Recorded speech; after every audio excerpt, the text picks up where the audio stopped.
अब हम नेक्स्ट जो पॉइंट है हमारा वो हम लोग देखेंगे कि second one is what is time period. Time period,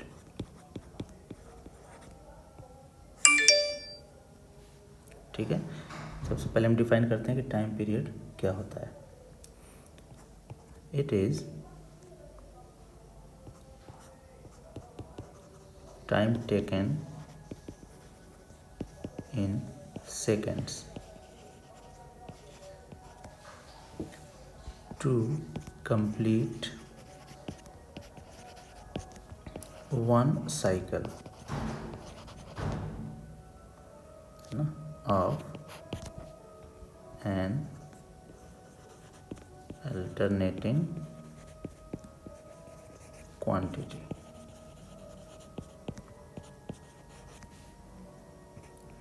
is called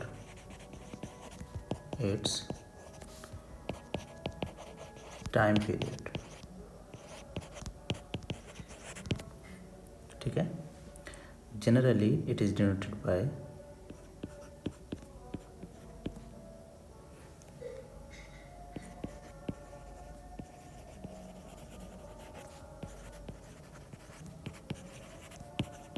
capital letter T, ठीक है। अब अगर हम साइनसॉइडल वेवफॉर्म की बात करें, है ना, फॉर एग्जांपल अगर कोई वोल्टेज है VT, है ना, जिसका जो वेवफॉर्म है, जिसका जो टाइम के साथ वेरी कर रहा है हमारा साइनसॉइडल वोल्टेज, अल्टरनेटिंग वोल्टेज, वो इस तरह से है साइन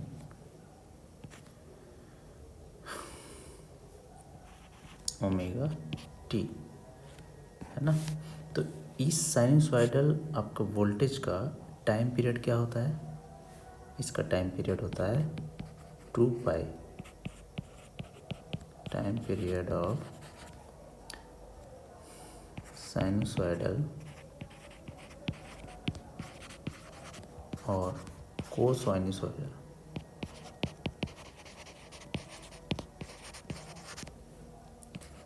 फंक्शन इज 2 पाई, है ना।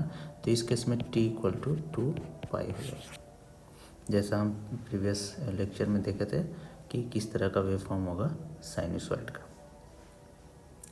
तो ये कहलाता है टाइम पीरियड, है ना।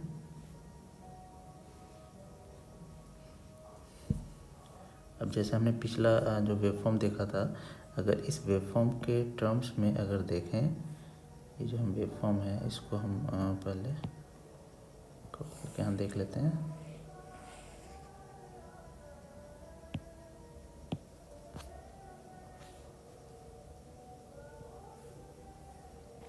ठीक है, अगर हम इस वेव फॉर्म को देखें तो यहाँ पे दिख रहा है कि इसका एक टाइम पीरियड कितना है 0 to t, और सेम वेव फॉर्म को अगर हम ओमेगा टी एक्सिस पे लें तो इसका देखिए वेव फॉर्म में कितना टाइम पीरियड 2 पाई, है ना। आपको अगर टाइम पीरियड फाइंड आउट करना है तो कहीं से स्टार्ट करें, और अगर सेम पोजीशन पे, है ना, अगर नेक्स्ट टाइम पे पहुंच जाएं तो कहेंगे वन टाइम पीरियड कंप्लीट हो गया। जैसे अगर हम T/2 यहाँ है, यहाँ से अगर स्टार्ट करें, एक नेगेटिव हाफ, एक नेगेटिव पिक मिला, एक पॉजिटिव पिक मिला, और फिर से यहाँ पे पहुँच गए, तो कहेंगे हमें एक कंप्लीट साइकिल हो गया। तो इसी को हम टाइम पीरियड कह सकते हैं, यहाँ से यहाँ तक। अगर हम किसी आर्बिट्री पॉइंट से अगर स्टार्ट करें, सपोज यहाँ से चले, 0 क्रॉस किए, नेगेटिव हाफ मिला, ऐसे चले, पॉजिटिव हाफ मिला, और फिर से यहीं पे पहुँच गए, है ना। यहाँ के बाद देखिए वेव फॉर्म फिर से रिपीट होने लगा, है ना, इसी तरह से फिर से रिपीट हो जाएगा। तो जहाँ से रिपीटिशन स्टार्ट हो जाए तो उतना जो टाइम, वो जो टाइम है उस टाइम को हम लोग एक टाइम पीरियड कहेंगे। पीक से अगर देखिए तो पीक से ऐसे स्टार्ट किया, नेगेटिव गया ऐसे, अब फिर यहाँ पीक पे पहुँच गए। अब इसके बाद फिर से वेव फॉर्म क्या होने लगेगा, ये रिपीट होने लगेगा, है ना। तो जहाँ से स्टार्ट किया और जहाँ से रिपीटिशन फिर से स्टार्ट हो जाएगा तो वो हमारा टाइम पीरियड कहलाएगा। सिमिलरली जो नेक्स्ट पॉइंट हमारा है, third point, which is frequency.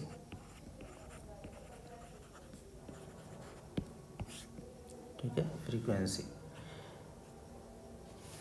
तो फ्रीक्वेंसी आप लोग बहुत पहले से पढ़ते आए हैं। क्या होता है? ये होता है नंबर ऑफ साइकिल जो 1 सेकेंड में बनता है हमारा, है ना। द नंबर ऑफ साइकिल्स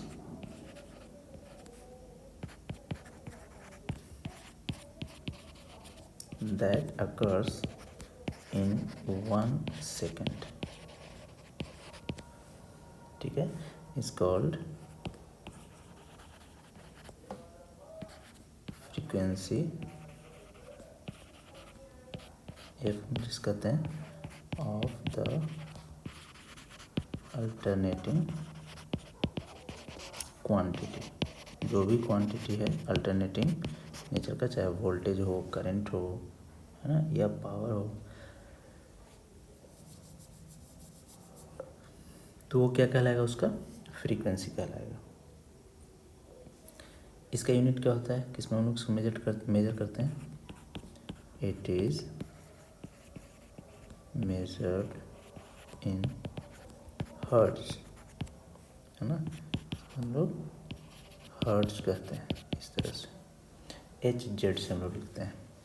और फ्रीक्वेंसी को हम लोग अगर टाइम पीरियड के साथ रिलेट करते हैं तो वो इस तरह से होता है, frequency equal to 1/T hertz.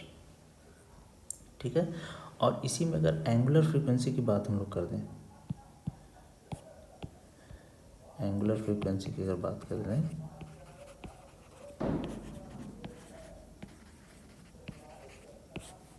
Omega, तो ओमेगा को हम लोग कहेंगे 2π/f, है ना, या 2π/T। ठीक है। अरे 2π/T का मतलब क्या हुआ? ये हुआ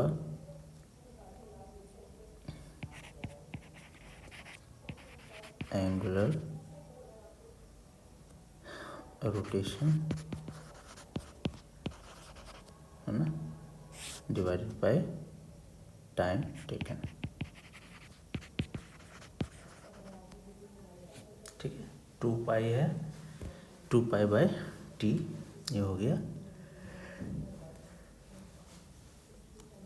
एंगुलर फ्रीक्वेंसी। उसी तरह से नेक्स्ट हमारा है एम्पलीट्यूड। एम्पलीट्यूड क्या होता है? एम्पलीट्यूड ये मैक्सिमम वैल्यू होता है, चाहे पॉजिटिव साइड में ले या नेगेटिव साइड में, जो अल्टरनेटिंग क्वांटिटी अचीव करता है, मैक्सिमम अचीवेबल वैल्यू, है ना। तो हम इसको लिख सकते हैं, it is the maximum value, positive और नेगेटिव, है ना, attained by an alternating quantity. ठीक है, उसी को हम एम्पलीट्यूड कहते हैं। It is also called as peak value.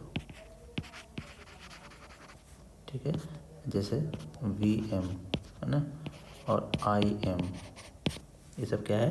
Peak value है, peak value of voltage, peak value of current. ठीक है, तो ये हो गया एम्पलीट्यूड। तो ये सब कुछ हमारे पॉइंट्स हैं, है ना, टर्म है, जिसको आपको समझ के रखना है, स्पेशली जब हम किसी वेवफॉर्म की बात करें।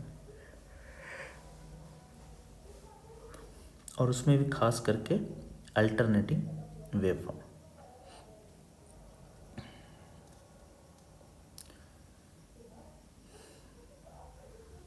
चलिए उसी तरह से एक और टर्म देख लेते हैं। ये हो जाएगा फिफ्थ वन, फेज। ठीक है, फेज क्या होता है इसको हम लोग डिफाइन कर लेते हैं। It is defined as the fractional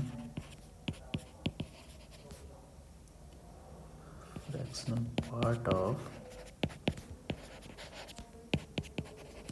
the cycle through which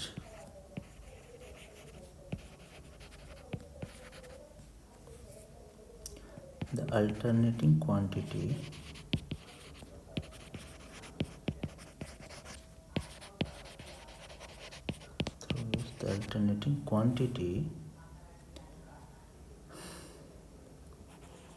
has lead or lag from the origin or a reference point। ठीक है, तो ये कहलाता है फेज, है ना। मतलब हुआ कि ये जो साइकिल हमारा होता है, जैसे साइनसॉइडल वेव के लिए 2π साइकिल होता है, तो उस वन साइकिल का कुछ फ्रैक्शनल पार्ट, फ्रैक्शनल एंगल, ठीक है, अगर एंगल की बात करेंगे तो, या फ्रैक्शनल टाइम कहें, जितना टाइम है, अल्टरनेटिंग क्वांटिटी वो या तो लीड करे या लैग करे फ्रॉम ऑरिजिन या फ्रॉम रेफरेंस, जिसको भी हम रेफरेंस ले रहे हैं। फॉर एग्जांपल, अगर हम एग्जांपल की बात करें तो सपोज ये हमारा एक वेव फॉर्म है। चलिए, ये है ओमेगा टी और इधर है फंक्शन हमारा। तो अगर हम एक यहाँ पे फंक्शन दिखाएं, ये सपोज हमारा टाइम पीरियड है पाई, इतना हो गया 3 7 है 3 3, ठीक है, ये हो जाएगा 2π, है ना। तो अगर हम वोल्टेज की बात करें, सपोज ये वोल्टेज हमारा है, एग्जांपल ले रहे हैं हम, ये हमारा सपोज वोल्टेज है। थोड़ा अच्छे से बना लें वेवफॉर्म, ये हो गया, है ना। और नेगेटिव डायरेक्शन में भी 1 2 3 4, यहाँ पर 1 2 3 तक ही जाना है ना, तो यहाँ तक आएगा। तो ये हो गया हमारा वोल्टेज, ठीक है, ये सब कुछ वोल्टेज का वेवफॉर्म हो गया। अब दूसरा वेवफॉर्म है ना, उसको मैं ग्रीन से दिखा रहा हूँ। दूसरा वेवफॉर्म वो सपोज यहाँ से स्टार्ट हुआ है, यहाँ से, ठीक है, और ये ऐसे जा रहा है ना। तो दो बात,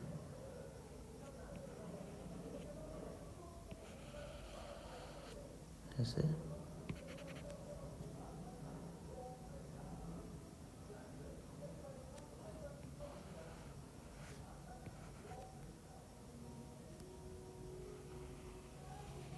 ये हो गया, ठीक है।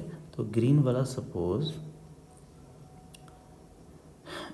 एक, ये सपोज करंट है आई, है ना, जो साइनसॉइडल फंक्शन है, और ब्लू वाला जो है वो है वोल्टेज वी टी, ठीक है। अगर वी टी को हम रेफरेंस माने, V M sine omega T, ये हमारा क्या है, रेफरेंस वेव है, सपोज रेफरेंस वेवफॉर्म है। रेफरेंस कहने का मतलब हम इसी से मेजर करते हैं दूसरे वेवफॉर्म के पोजीशन को, कि उस वेवफॉर्म का पोजीशन कहाँ है, आगे शिफ्ट हो गया है या पीछे रह गया है।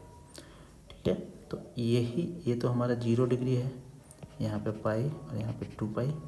ठीक है, अगर ये जो एंगल है इसको हम लोग फाई कह रहे हैं, फाई का मतलब यहाँ से यहाँ तक 0 से हम लोग मेजर करेंगे, है ना। तो ये फाई एंगल है, इसी को हम यहाँ पे ऐसे लिखते हैं फाई। ठीक है, तो यही जो फाई एंगल है जिससे वोल्टेज जो रेफरेंस हमने लिया है उस वोल्टेज के वेवफॉर्म से करंट का वेवफॉर्म क्या हो रहा है, लीड कर रहा है, लैग कर रहा है, ऑफ कोर्स लैग कर रहा है ना। लैग करने का मतलब जिस समय वोल्टेज 0 है उसके कुछ देर के बाद करंट 0 हो रहा है ना, मतलब थोड़ा सा लैग में पीछे चल रहा है। ठीक है, जिस समय वोल्टेज मैक्सिमम है उसके थोड़ी देर के बाद करंट मैक्सिमम हुआ है। पॉजिटिव मैक्सिमम देखें या नेगेटिव मैक्सिमम देखें, है ना। तो कितना टाइम लगा है उसको, यही टाइम है ना। अगर टाइम एक्सिस की बात करें तो यही 5/ओमेगा है ना। अगर यहाँ से देखें कि ओमेगा टी इक्वल टू 5 क्या है, इतना ही एंगल है जिसको हम लोग फेज एंगल बोलते हैं, और फेज। तो यहाँ से टाइम कितना लगेगा, 5/ओमेगा, इतना टाइम लगेगा इस वेवफॉर्म को यहाँ से यहाँ तक पहुँचने में। ठीक है, क्योंकि ये रोटेशनल पार्ट होता है ना, रोटेट करता हुआ ये वेवफॉर्म होता है। ठीक है, कंप्लीट साइकिल है, इसका मतलब वो जहाँ से चला है और रोटेट करके वहीं पहुँचा है, फिर से चल रहा है, फिर रोटेट करके, इसी तरह से वेवफॉर्म वो मिलता रहता है हमें। तो इतना टाइम लग रहा है इसको लैग होने में, है ना। तो ये कहलाता है फेज। ठीक है, तो अगर हम इसको लिखें, ये पाई है तो ये वाला एंगल कितना हो जाएगा, पाई प्लस 5। ठीक है, और ये एंगल कितना हो जाएगा, 2 पाई प्लस 5। 5 एंगल से शिफ्ट हो गया है। इसी जो एंगुलर शिफ्ट है एक वेवफॉर्म का रेफरेंस के रिस्पेक्ट में, उसी को हम लोग कहते हैं फेज। ठीक है, तो ये था कुछ इम्पोर्टेंट पॉइंट्स जो हम लोग यूज करते हैं टर्म, उसको हम लोग देखा।